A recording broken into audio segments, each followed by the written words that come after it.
Behind the cold steel bars of the most dangerous prisons are women whose names remain etched in the memories of their victims. Join us as we reveal the shocking stories that made these women unforgettable. Patricia Blackman. State, Alabama. Date of execution, unspecified. On May 29, 1999, Patricia called 911. She told the operator that her 2-year-old daughter, Dominiqua, was not breathing. At 9:30 p.m., the paramedics arrived. They found Dominiqua on the floor in the master bedroom. She was wearing a diaper and socks soaked in blood. She was also covered in vomit. One of the paramedics said he saw a large bump on her forehead and blood on her chest. The paramedics tried to revive her, but their attempts failed. They then took her to the emergency room at Flowers Hospital. Dr. Alfredo Paredes ran an autopsy and found that Dominiqua died of multiple blunt force injuries to her head, chest, abdomen, and extremities. She was pronounced dead at 10:22 p.m. Dominiqua's pediatrician, Dr. Robert Head, stated that she had numerous bruises and marks. There was an imprint of the sole of a shoe on her chest. Dr. James Downs, chief medical examiner for the state of Alabama, testified that he compared the sandals Patricia was wearing on the day of the murder with the scanned image of Dominiqua's chest. He later concluded that the prints matched. Police searched the mobile home and found Dominiqua's blood on several things, including a broken pool cue, a child's t-shirt, a pink flat bed sheet, a quilt, and 2 napkins. According to several testimonies, Patricia adopted Dominiqua about 9 months before she died. She was convicted of capital murder. The jury voted 10-2 to give her the death penalty. The judge agreed and gave her the death sentence. She remained one of the most feared black murderers in history due to her cruelty. Tiffany Moss. State, Georgia. Date of execution, unspecified. Tiffany Moss was convicted of murdering her 10-year-old daughter in 2019. Tiffany got a lot of attention due to the severity of the crime she committed. She physically abused Imani for many years before her death. Tiffany married Imani's dad, Emin, in July 2009. They had 2 children together. There are no records showing that Tiffany hurt her children, but she did hurt Imani. The abuse got worse in March 2010. Imani was 6 years old at the time. She told the school nurse that she couldn't go home with a bad report card, otherwise her parents would hurt her. Imani also said her stepmother had hit her with a curtain rod. The nurse found many scabs, bruises, and welts on Imani's arms, back, chest, legs, and shoulders. Out of anger, Imani was taken to the police headquarters. Tiffany was arrested and charged with first-degree child cruelty. She admitted to hitting Imani 3 times after she failed to do her homework. She pleaded guilty and was sentenced to 5 years of probation as part of Georgia's first offender program. The Georgia Division of Family and Children's Services, GDFCS, signed the plea deal. The GDFCS dismissed a case against Tiffany and Emin after they completed parenting classes. After the beating in March of 2010, Imani was removed from her home. She was placed with her grandmother, Robin, for about 6 months. Emin wanted custody of Imani, and in the fall of 2010, GDFCS gave her back to him. Later, during the trial, prosecutors said that the March 2010 abuse started a pattern that ended in Imani's death. Tiffany continued to abuse Imani for the next several years. In July 2012, Imani tried to run away from home twice. On one occasion, she went to an apartment office and said she wanted to run away because Tiffany had tied her with a belt and put her in a cold shower. The police came, but Tiffany said Imani was lying. Because there was not enough evidence to charge anyone, Imani was sent back to Tiffany and Emin.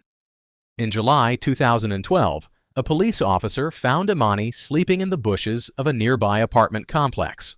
She told the officer that she had run away because her stepmother was mean to her.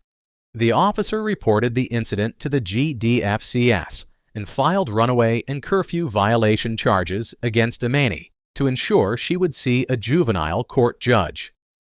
From 2011 to the summer of 2013, the family moved often and sometimes stayed with relatives. In May 2013, the family visited Emin's sister Sharonice for Mother's Day. Sharonice and Robin saw that Imani's hair was cut. When Robin asked Tiffany about it, Tiffany said, "If you act ugly, you should look ugly." Sharonice also saw that Imani acted more timidly. That was the last time anyone saw her alive. On October 28th, Tiffany called Emin at work and told him that Imani had died. Emin said that when he got home, everything seemed normal. The kids were playing while Tiffany watched TV. He found Imani lying on a blanket on the floor of her bedroom. He told Tiffany they should call the police, but she didn't agree because she didn't want to lose her children. Tiffany said they had to hide the body and told Emin to be on our criminal mind. Dr. Staffenberg, the medical examiner, said that Imani died of starvation. At the time of her death, the 10-year-old weighed 32 pounds, which is the weight of an average toddler. In 2015, Emin pled guilty to his role in the crime. He was sentenced to life in prison. In April 2019, Tiffany, who defended herself, was found guilty of all charges. She was sentenced to death on May 1, 2019. She is now in prison at Arundel State Prison and is Georgia's only female death row inmate. Carlette Parker, State, North Carolina. Date of execution unspecified. Parker was convicted of first-degree kidnapping and murder in 1999. On the morning of May 12, 1998, Parker and Alice Covington saw each other at a Kroger parking lot on Creedmoor Road in Raleigh. Between 9 and 10 a.m., 3 witnesses saw Parker and Covington struggling on Strickland Road. The witnesses said that when Parker attacked Covington, she tried to escape by hitting Parker on the head with her purse. Later that afternoon, against Covington's will, Parker drove Covington to the First Union Market Street teller window in Smithfield. There, Parker withdrew $2,500 from Covington's account. Parker gave the teller a withdrawal slip and Covington's driver's license. The teller looked into the car and saw Covington in the passenger seat. She was not moving and appeared to be napping. Parker drove Covington back to the Kroger parking lot. Then she moved Covington to her Ford Fiesta hatchback and drove to her trailer in Angier, North Carolina, where Covington drowned in the bathtub. Afterward, Parker undressed Covington's body, washed her clothes, redressed the body, and placed it in the hatchback of her car. She then left in another vehicle and went to a family party. The next morning, Parker returned to the Kroger parking lot and moved Covington's body to the front seat of Covington's car. Parker drove the car around Raleigh-Hillsborough in Burlington for several hours. Finally, she left Covington's body in the car on a dirt road in Morrisville. She walked to Davis Drive and got a ride to a gas station. Parker then took a cab back to her car, went home, and drank wine coolers. On May 14, 1998, a passerby found Covington's body and called the police. The body was lying across the front seat with her head against the driver's side door. Her chest was under the steering wheel and her feet were on the right front floorboard.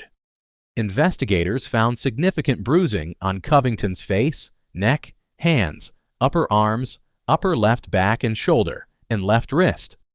Covington also had a cut on her left wrist and lower left leg. She was dressed in blue slacks and a light pink nylon jacket. There was reddish discoloration on the lower portion of the jacket. Testing conducted before the trial revealed that a pepper spray container found in Parker's car released spray that left a pink stain on a clean sheet. Parker is currently on death row at the North Carolina Correctional Institution for Women in Raleigh, North Carolina. Erica Shepard. State, Texas. Date of execution unspecified. On June 30, 1993. 19 years old. Erica Shepard and James Dickerson planned to steal a car to drive to Bay City. They wanted to visit some friends. They looked for possible victims outside of the apartment complex where they were staying with Erica's older brother, Jonathan. Then they saw Marilyn Sage Meager, a 43-year-old white mother of two, unloading packages from her black Mazda 626. When they saw that her apartment door was open, they snuck inside and waited for her. When Marilyn refused to give them her car keys, the robbery became violent. Dickerson told Shepard to find a butcher knife, and she did. He stabbed Marilyn 5 times and then hit her with a statue that weighed 10 pounds while Shepard held her down. Marilyn begged for her life.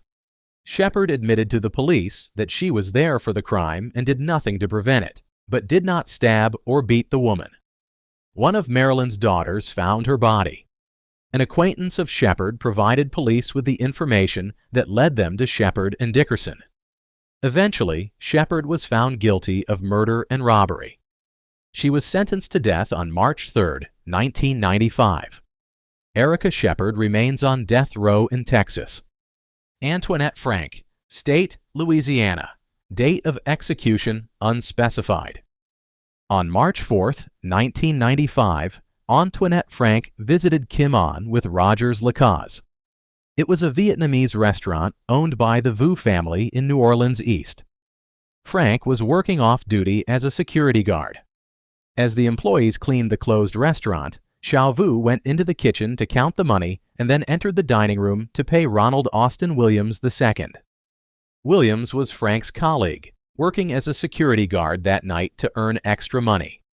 He joined the New Orleans Police Department in 1991. He was married and had 2 children. When Chow went to pay Williams, she saw Frank coming toward the restaurant. Frank and Lacaze had visited the restaurant twice earlier that night to get leftover food. During their last visit, Chow let them out. After they left, she could not find the key to the front door. So when Frank came back for the 3rd time, Chow sensed something was wrong. She ran to the kitchen and hid the money in the microwave. Frank came in through the front door using the key she had stolen from the restaurant earlier. She quickly walked past Williams and pushed Chow, her brother, and another worker into the doorway of the kitchen. Williams started to follow, hoping to find out what was happening when shots rang out. Lacaze had come up behind Williams and shot him in the neck. The bullet cut his spinal cord and paralyzed him instantly. As Williams fell, Lacaze kept shooting him in the head and back. The shots were fatal. Frank turned around and walked back toward the dining room. Chow grabbed her brother, Kwok, and tried to find a place to hide. Chow, Kwok, and the employee hid in the back of a large walk-in cooler in the kitchen. They did not know where their sister, Ha, and brother, Quang Vu, were. Ha and Quang had been sweeping the dining room floor when Frank came into the restaurant. From inside the cooler, Chow and Kwok could see part of the kitchen and the front of the restaurant. At first, Chow saw Frank looking for something in the kitchen. As Frank moved out of Chow's line of vision, additional gunshots were fired. After that, Chow saw Frank searching the spot where the Vu family usually kept their money. Frank pistol-whipped 17-year-old Quang when he hesitated in revealing the location of the money. She got the money out of a microwave, then shot 21-year-old Ha 3 times. Then she shot Quang 6 times. After Frank and Lacaze left the premises, Chow tried desperately to call 911 on her cell phone, but she could not get a signal inside the cooler. Kwok emerged from the cooler and ran out the restaurant's back door to a nearby friend's home to call 911 and report the murders. A grand jury in Orleans Parish indicted Frank and Lacaze on April 28, 1995. Their trials were held separately. Lacaze was tried first, from July 17 to 21, 1995, in front of Judge Frank Marullo. He was found guilty and sentenced to death. Frank's trial started on September 5, 1995, also before Judge Marullo. Her lawyers had subpoenaed 39 witnesses, but they did not call any of them to testify. On September 12th, the jury took only 22 minutes to find her guilty on all charges. The next day, the jury took only 45 minutes to recommend the death penalty. Frank was officially sentenced to death on October 20, 1995. She is on death row at the Louisiana Correctional Institute for Women in St. Gabriel. Catherine Thompson. State: California. Date of execution: unspecified. Catherine Thompson, along with 3 members of a Sylmar family, was arrested in an alleged scheme to kill her husband for his $400,000 life insurance policy. Her husband, Melvin Thompson, owned a Westwood auto shop. Catherine was arrested at her apartment in the West San Fernando Valley on a charge of conspiracy to commit murder.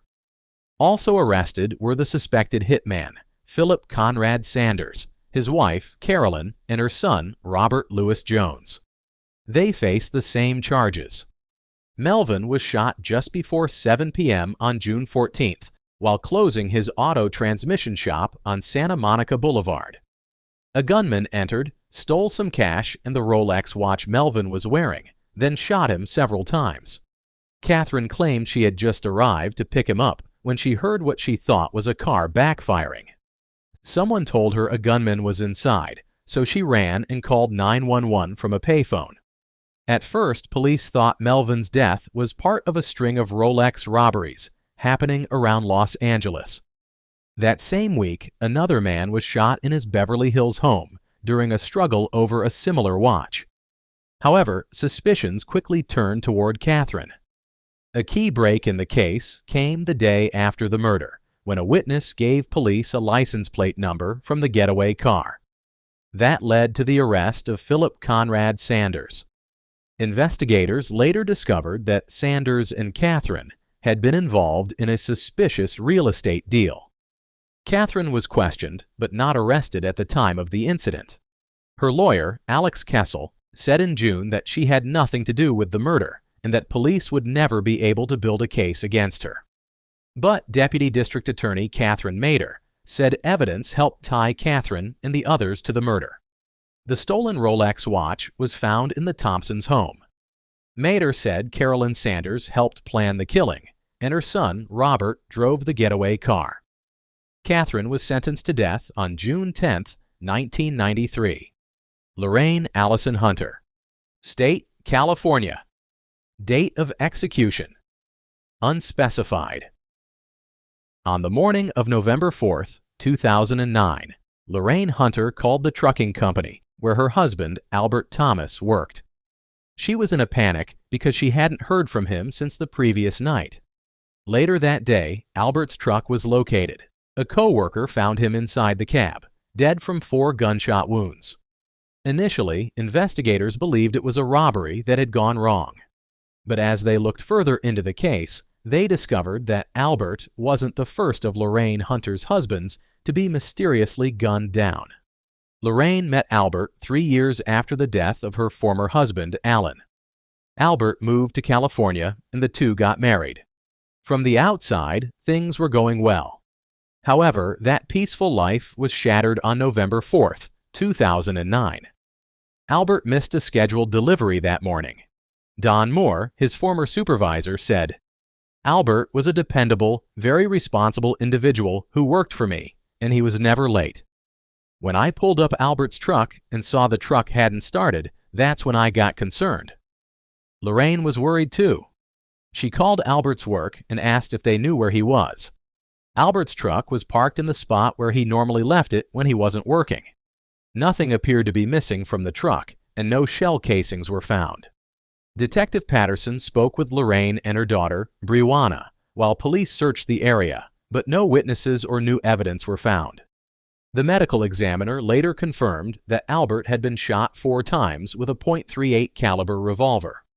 Albert's boss, Don Moore, said Lorraine had called the morning Albert was found, asking about his life insurance.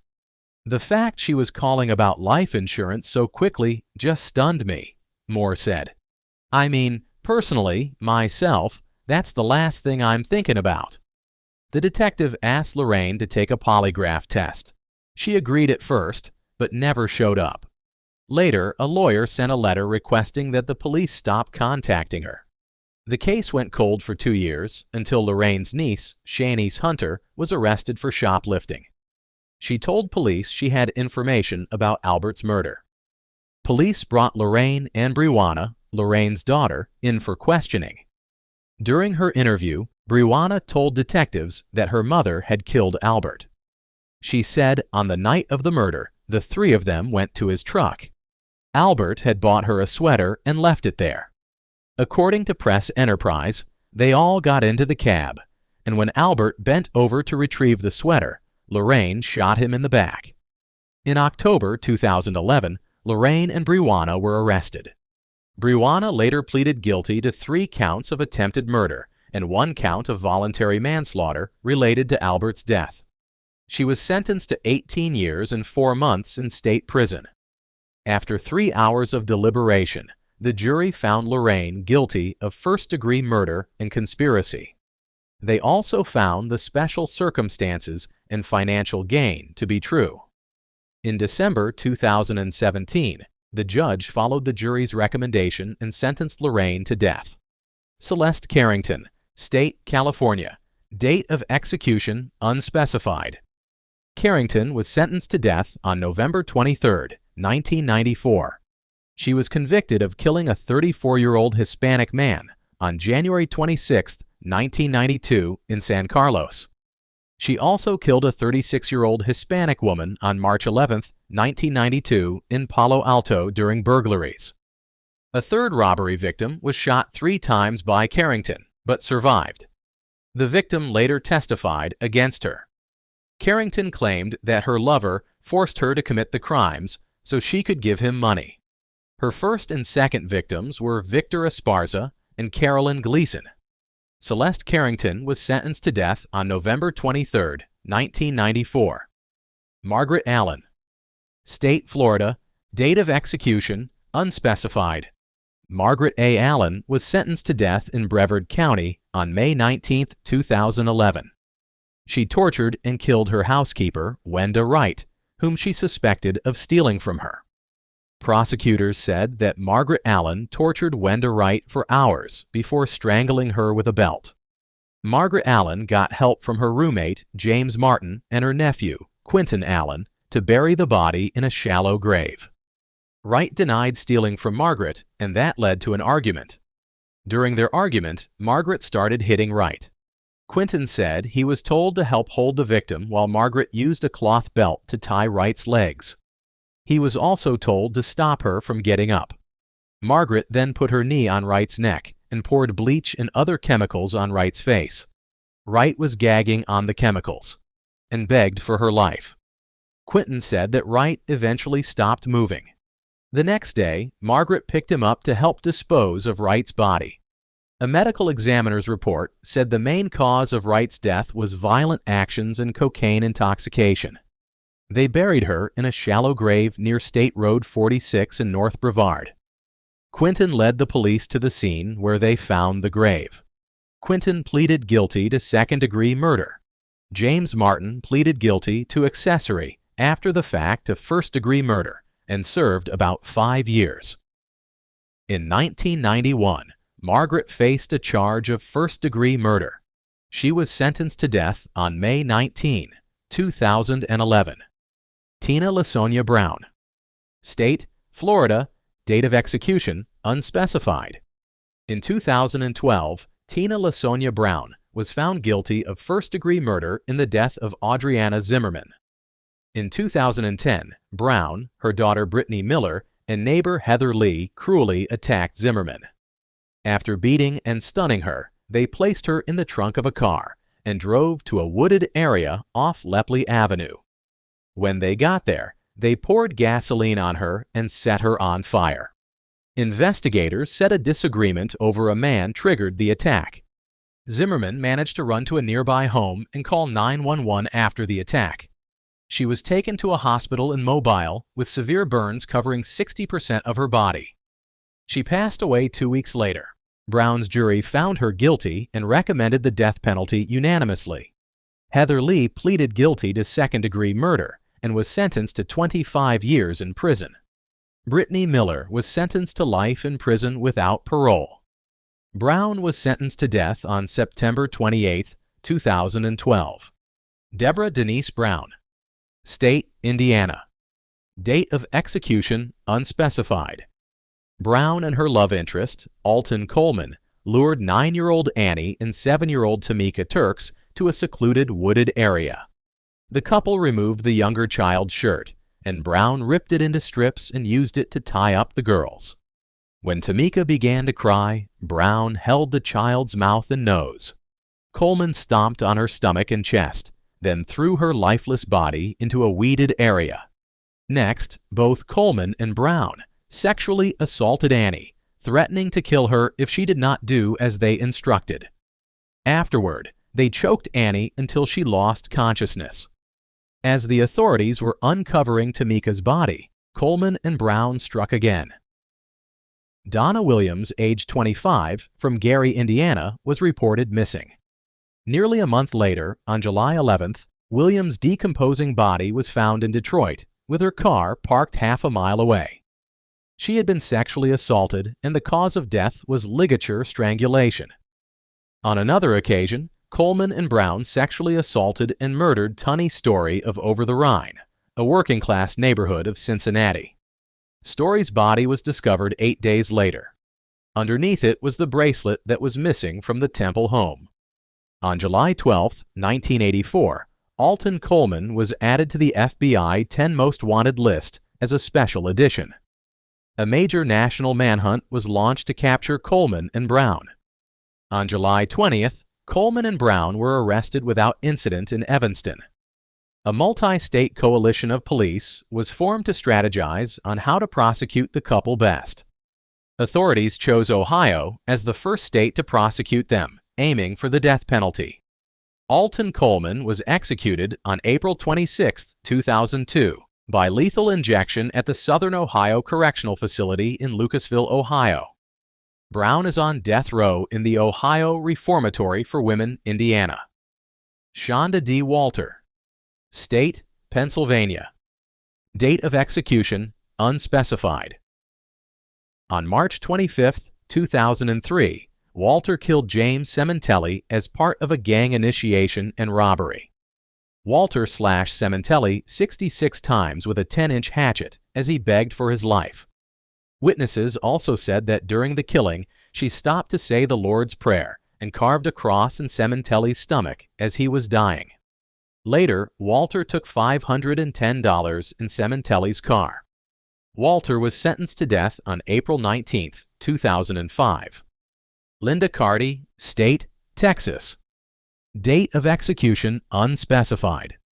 On May 16, 2001, Carty and 3 other people allegedly invaded Joanna Rodriguez's home. They kidnapped the 25-year-old woman and her newborn son. Unfortunately, Joanna later died from suffocation. The baby was found unharmed. In February 2002, Carty was sentenced to death for the abduction and murder of Joanna Rodriguez. Lisa Coleman.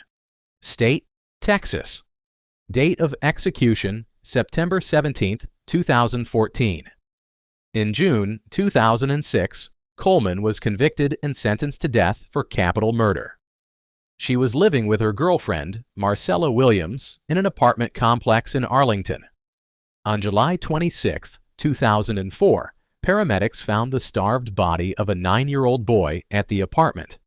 The boy had been beaten, had 250 scars, and weighed 35 pounds at the time of his death. That was about half the typical weight for a child his age. At the time of his death, Devontae was suffering from pneumonia. The cause of death was malnutrition, with pneumonia as a contributing factor, according to the Tarrant County Medical Examiner's Office.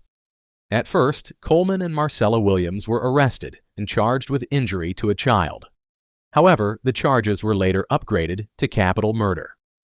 Coleman rejected a plea deal and went to trial, while Williams pled guilty to murder in exchange for a life sentence. On September 17, 2014, she was executed by lethal injection. Kimberly LaGale McCarthy. State, Texas. Date of execution, June 26, 2013. On July 21, 1997, McCarthy reportedly called her neighbor, Dorothy Booth, saying she was on her way over. She wanted to borrow some sugar. Prosecutors later claimed that McCarthy's real motive was to rob Booth. After McCarthy arrived at Booth's home, she stabbed Booth 5 times with a butcher knife. McCarthy further beat her with a candelabrum and cut off her finger to steal her diamond wedding ring. She then stole Booth's purse and Mercedes-Benz, then pawned the diamond ring. The day after Booth's death, McCarthy was charged with murder. Evidence showed that McCarthy used Booth's credit cards at a liquor store and had Booth's driver's license. Booth's DNA was also found on the murder weapon, which police recovered from McCarthy's home. In 1998, McCarthy was convicted by a Dallas County, Texas jury of murdering Booth. Her execution date was originally set for January 29, 2013. However, in late March, the Dallas County District Attorney announced that the date had been moved to June 26, 2013. McCarthy was executed by lethal injection. If you enjoy the way we create videos and would like us to bring more cases like this to light, please hit the like button and subscribe for more in-depth dives.